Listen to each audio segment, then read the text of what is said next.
Welcome back to the Python beginner series. In the last episode, we learned about functions. Today we are going to learn about tuples. Tuples are very similar to lists, but there is one very important difference. Tuples cannot be changed after they are created. What is a tuple? A tuple is a collection of items stored in a single variable. Just like lists, tuples can store multiple values such as numbers or words. The difference is that tuples are immutable, which means they cannot be modified.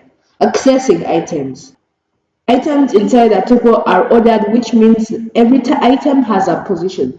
Just like lists, Python starts counting from 0. This means the first item has index 0, the second item has index 1, and so on.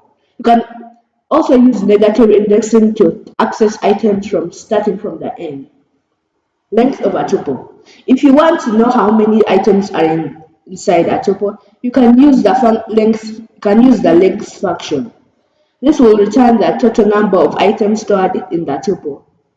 Looping through a tuple. Tuples also work well with loops. You can loop through a tuple and access every item one by one. This is useful when you want to process multiple values. Tuples cannot be changed. The most important rule about tuples is they cannot be changed. Once a tuple is created, you cannot add, remove, or modify items in it. If you try to change a value inside a tuple, Python will return it as an error. Converting a tuple. If you need to modify the data, you can convert the tuple into a list. Lists are mutable, which means they can be changed. After converting, you can add and remove items freely.